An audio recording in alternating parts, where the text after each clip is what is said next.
કલ્પવૃક્ષ પરિવારને ભાવતી જય સ્વામિનારાયણ, જય શ્રી કૃષ્ણ, જય સિયારામ, હર હર મહાદેવ, રાધે રાધે. કલ્પવૃક્ષ કિચનમાં આજે આપણે કેરીનો રસ અને સાથે સાથે બે પડવાળી રોટલી આ બંને રેસીપી બનાવવાના છીએ. જોકે બંને રેસીપી અલગ નથી, બંને એક જ છે.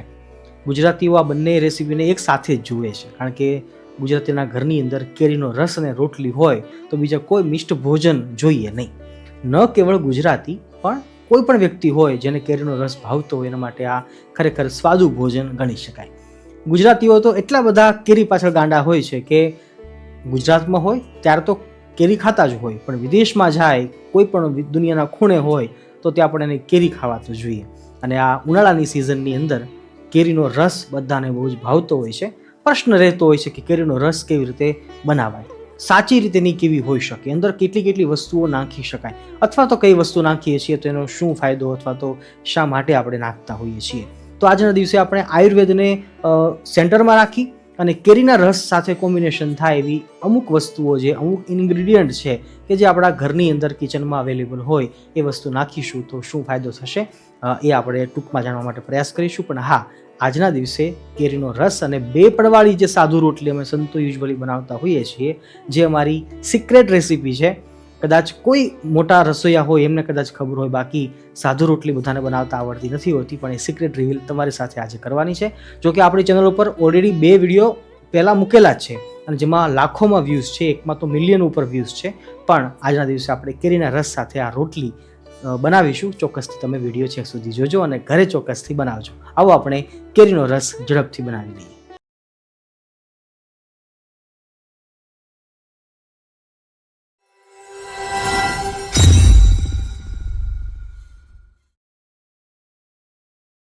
આજે આપણે જે પ્રીમિયમ ક્વોલિટીનો અને છતાં પણ આયુર્વેદને આપણે સેન્ટરમાં રાખીને જ્યારે બેસ્ટ કેરીનો રસ બનાવવા જઈ રહ્યા છીએ, ત્યારે આપણે એક કેરી દીઠ તમામ માપ જોવાના છીએ. મતલબ 4 કેરી લીધી છે તો અમે સામે 2 ગ્લાસ દૂધ લીધું છે.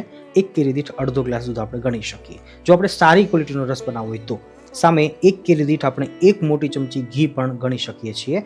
ઓછું હોતું ઘી કદાચ કરી શકાય, કોઈને રૂચે તો વધારે નખાય, ન રૂચે તો ઓછું પણ કરી શકાય. એ ઉપરાંત જોઈએ તો 1 મોટી ચમચી આસપાસ આપણે સૂંઠ પાવડર લીધો છે, અડધી ચમચી આસપાસ ઇલાયચીનો ભૂક્કો છે, કાજુ બદામ છે અને જાયફળ છે. પણ કાજુ બદામને કેવી રીતે નાખવા એ આપણે લાસ્ટમાં જોઈએ છીએ. આવો આપણે ઝડપથી કેરીને સમારી લઈએ.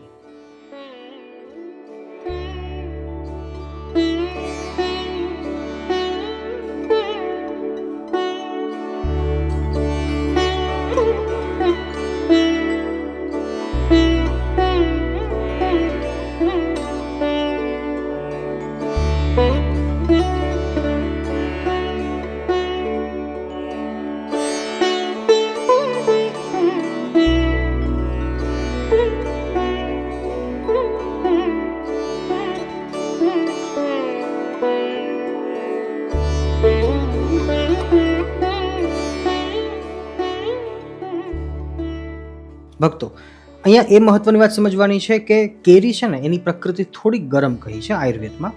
એટલે કેરીના રસને બેલેન્સિંગ કરવા માટે, શરીરને વધારે ગરમ ના પડે એટલા માટે ઘણીવાર સાકર નખાતી હોય છે. જો કેરી થોડી ખાટી હોય તો એને બેલેન્સિંગ કરવા માટે સાથે સાકર છે એ ગળપણમાં અને તાસીરમાં ઠંડી હોય છે. તો હું હાલ 3 થી 4 ચમચી આસપાસ સાકર લઉં છું. એક કેરી દીઠ આપણે 1 ચમચી સાકર લઈ શકીએ. એ ઉપરાંત ઠંડુ દૂધ લીધું છે આપણે. દૂધ અડધો ગ્લાસ રાખું છું, ઉપરથી નાખી દઈશું જરૂર પડશે તો સૂંઠનો પાવડર છે, ઇલાયચી પાવડર, કેસર.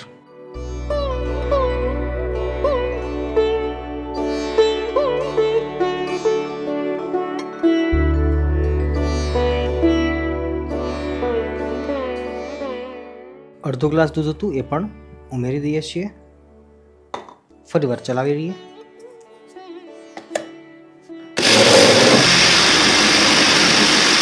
આપણો રસ તૈયાર છે. એને એકવાર ગળણીમાં ગાળી લઈએ. જો અમુક રેસા રહી ગયા હોય તો નીકળી જાય.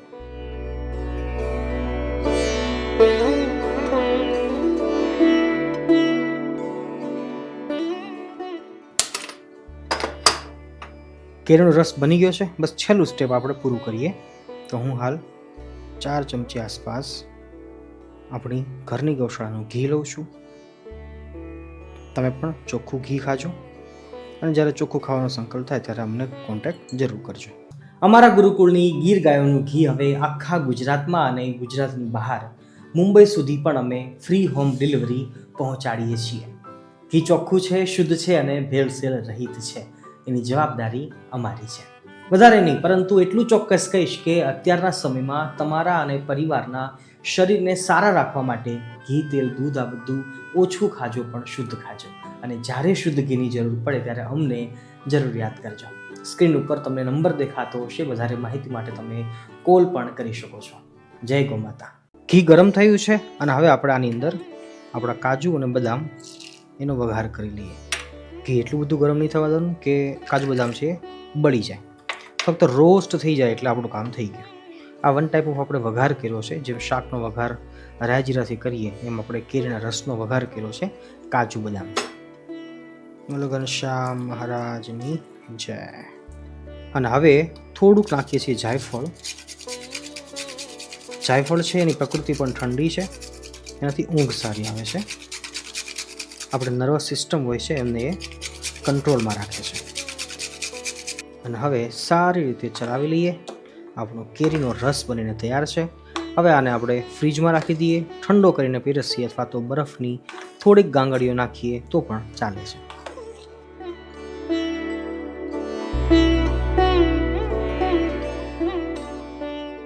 કેરીનો રસ બનીને તૈયાર છે. બસ હવે આપણે 2 પડવાળી સાધુ રોટલી અમે સંતો બનાવીએ છીએ એ રીતે આપણે જોવાની છે. વિડીયોમાં છેક સુધી જોડાયેલા રહેજો. ઠાકોરજીને ધરાવીને મેં રસ ચાખ્યો, મને તો ખરેખર બહુ જ ભાવ્યો. તમને પણ ભાવશે, તમે ચોક્કસથી આ રીતે બનાવજો. આપણો રજવાડી છતાં પણ સાત્વિક એટલે કે આયુર્વેદિક રસ છે, એની અંદર તમામ વસ્તુનું આપણે બેલેન્સિંગ કરેલું છે. આવો આપણે 2 પડવાળી સાધુ રોટલી જોઈ લઈએ. ભક્તો, મને ખ્યાલ છે ત્યાં સુધી ગ્રહસ્થની રોટલી નાની હોય છે, એટલે આપણે નાની સાઈઝની રોટલી તૈયાર કરવી છે તો 1 ચમચી મીડિયમ સાઇઝની જે હોય એવી 1 ચમચીનું 1 પડ તૈયાર થશે. અને આ બીજી ચમચી ભરીએ છીએ એનું બીજું પડ તૈયાર થશે.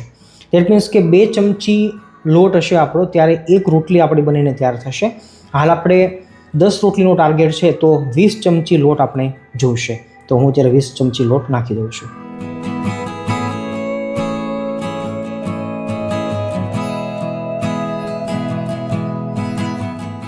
ભક્તો, હાલ આપણે 20 ચમચી લોટ લીધો છે, મતલબ 10 રોટલીની તૈયારી આપણે કરીએ છીએ. તો આપણે એમાં 5 ચમચી 5 ટેબલ સ્પૂન એ મોઈન નાખીશું. પણ અત્યારે હું થોડુંક મીઠું નાખું છું. નમક તમે સ્કીપ કરી શકો છો.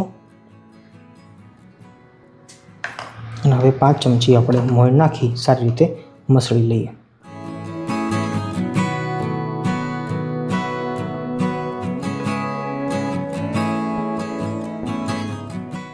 ભક્તો, 2 પડવાળી રોટલીની ખાસિયત છે કે વિધાઉટ મોણ તો રોટલી સારી નથી જ થવાની, પણ વધારે મોણ હશે તો પણ રોટલી આગળ જતાં ભાંગશે જ્યારે શેકાશે ત્યારે. તો આ માત્રા છે ખાસ તો જોયા જેવી છે, એ અનુસંધાન રાખજો. આપણે ટૂંકમાં એટલું પણ જોઈ શકીએ કે મુઠ્ઠી વાળ્યા પછી મુઠ્ઠી ભાંગી જાય છે, મતલબ કે મુઠ્ઠી છે એ બંધાણી રહેતી નથી. આપણે ફરસી પૂરી નથી બનાવતા. ફરસી પૂરી હોય તો આપણે વધારે મોણની જરૂર પડે, પણ સાદી રોટલી છે એટલા માટે મુઠ્ઠી તરત ભાંગી જાય, તો એ ભાંગવી જવી જરૂરી છે. અને સાથે પાણીની માત્રા બહુ જોઈ વિચારી નાખવાની છે. લોટ બહુ કડક ના હોવો જોઈએ, એમ લોટ બહુ ઢીલો પણ ના હોવો જોઈએ.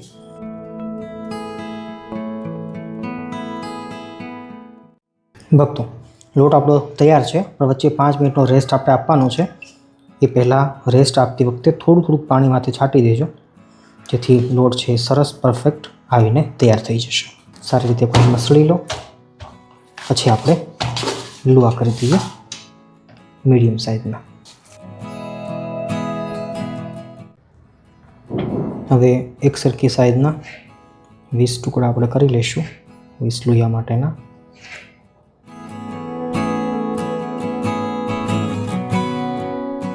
હવે ફટાફટ લોટ સુકાય નહીં એ પહેલાં આવી રીતે ગોળ ગોળા કરી અને પછી એક બાજુ લોટમાં બોળી અને આપણે એને રાખતા જઈએ.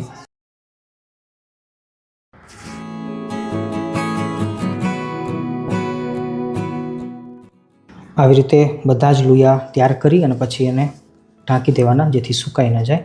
અને અમે સંતો પછી એકસાથે બધા લોહિયા તૈયાર કરી નાખતા હોઈએ છીએ. આવી રીતે અલગથી તેલ લઈ, થોડુંક કોરો લોટ લઈ, જેને અમે અટામણ કહીએ છીએ. જો આ પદ્ધતિ ઠીક છે એ શીખજો, ધ્યાન આપશો તો આવડી જશે. તેલમાં પહેલાં બોળી બંને લોયાને બંને બાજુ પરફેક્ટ તેલવાળા કરી એક બાજુનું લોયું છે એને આપણે લોટવાળું કરવાનું છે, બીજાને આપણે ઊંધું વાળી આવી રીતે લોટથી પરફેક્ટ કરી અને પછી એની કોર બાંધવાની છે. કોર બાંધવી એ જ કળા છે. તાત્કાલિક તો ના જ આવડે, પણ બહેનોને ફાવટ આવી જાય. આ રીતે કોર બાંધીને પછી એને ફેલાવી લેવાનું. સિમ્પલ છે. 4-5 લોયા કદાચ બગડે શરૂઆતમાં, પણ વાર વાર બનાવો તો પછી આવડી જાય. સેમ રીતે બીજું લોયું પહેલાં બંને દબાવીને ચપટા કરી લેવાના, પછી એક બાજુનું લોયું એને તેલવાળું કરી અને બંને તેલવાળા કરી, પછી એક બાજુનું લોયું જે છે એને લોટવાળું કરી એના ઉપર ઊંધું મૂકી બંને બાજુ લોટ ચિપકાવી તેલવાળું જે સાઈઝ દેખાતી હોય સાઈડ એને પણ લોટવાળી કરી અને કોર બાંધવાની છે. આ પ્રોસેસ થોડીક ફાસ્ટ આપણે કરીએ છીએ કારણ કે લોટ સુકાઈ ન જાય એનું પણ ધ્યાન આપણે આપવાનું છે. સિંગલ રોટલી તૈયાર કરતા જઈએ તો બહુ ટાઈમ જાય, એટલે અમે સંતો બલ્કમાં રોટલી અમારે હોય એટલે અમે આવી રીતે કરતા હોઈએ છીએ. આ લોયું જે તૈયાર થઈ જાય એને પણ ઢાંકીને રાખવું જરૂરી છે, નકર એ સુકાઈ જશે. આપણા લુવા બનીને કમ્પ્લીટ તૈયાર છે. આપણે એને ઢાંકીને આવી રીતે રાખેલા જેથી એ સુકાઈ ન જાય. અને હવે આપણે તવાને પ્રગટાવી લઈએ, તવાને ગરમ કરી લઈએ.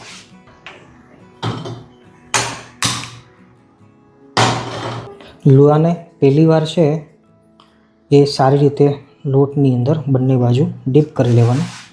રોટલીની અંદર અટામણ જોશે, ભાખરીની જેમ વિધાઉટ અટામણે રોટલી તૈયાર નહીં થાય. અને પછી રોટલીને વણી લેવાની. અમારે સંતોન વણવાની પદ્ધતિ થોડીક અલગ હોય છે, પણ તમે તમારી પદ્ધતિ અનુસાર વણી લેજો. ખાસ કરીને કોર જે હોય એ ચેપાય નહીં, જ્યાં સુધી વેલણ આપણું આવે નહીં એ ધ્યાન રાખવાનું. હળવા હાથે રોટલી ગોળ ગોળ ફરતી જાય. પહેલી વાર અટામણ સારું જાજુ લીધું હશે એટલે બહુ ચિંતાનો વિષય નથી, રોટલી ચોટશે નહીં. ફરીવાર પાછું થોડુંક અટામણ નાખી રોટલીને ઊંધી કરી લઈએ. જો આપણી બંને પડ જે દેખાય છે એક સરખા દેખાય છે, બસ એ જ ખાસિયત છે, એ રહેવા જરૂરી છે.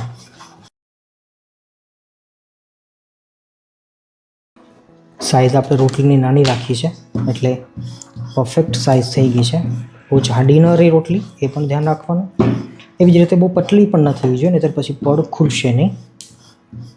પણ હું બતાવું તમને, આટલી રોટલી પતલી ચાલે છે.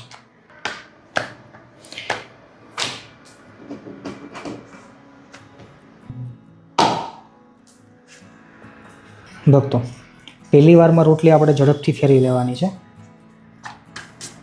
થોડી ડિઝાઇન પડે એટલે તરત ફેરવી લઈ. બીજી વારમાં રોટલી સારી રીતે પકાવવાની છે. ગેસની ફ્લેમ અહીંયા મીડિયમ ટુ લો રાખીશું. બહુ ધીમી હશે તો એ ચાલશે. રોટલીની સાઇઝ નાની છે એટલે બહુ ચિંતા નથી. આપણે તવી પણ નાની જ લીધી છે હાલ. આ રોટલીને પાકતા બહુ વાર નથી લાગતી. બહુ ધ્યાન આપીને ઝડપથી કરવું પડે છે, નહીં તો રોટલી દાજી જતી હોય છે. જેમ અત્યારે મારી દાજી કે રીતે 3 જ વાર રોટલીને પલટાવીશું એટલે રોટલી બનીને તૈયાર છે. બહુ સિમ્પલ છે અને બહુ સરળ છે. ત્રીજી વાર છે એને આપણે લો, રોટલી બનીને કમ્પ્લીટ છે. હવે આપણે એને ખેરવાની વાત છે.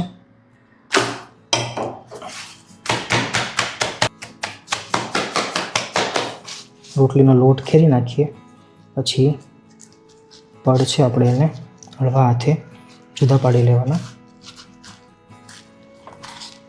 ચાલો, રોટલી કમ્પ્લીટ બનીને તૈયાર છે.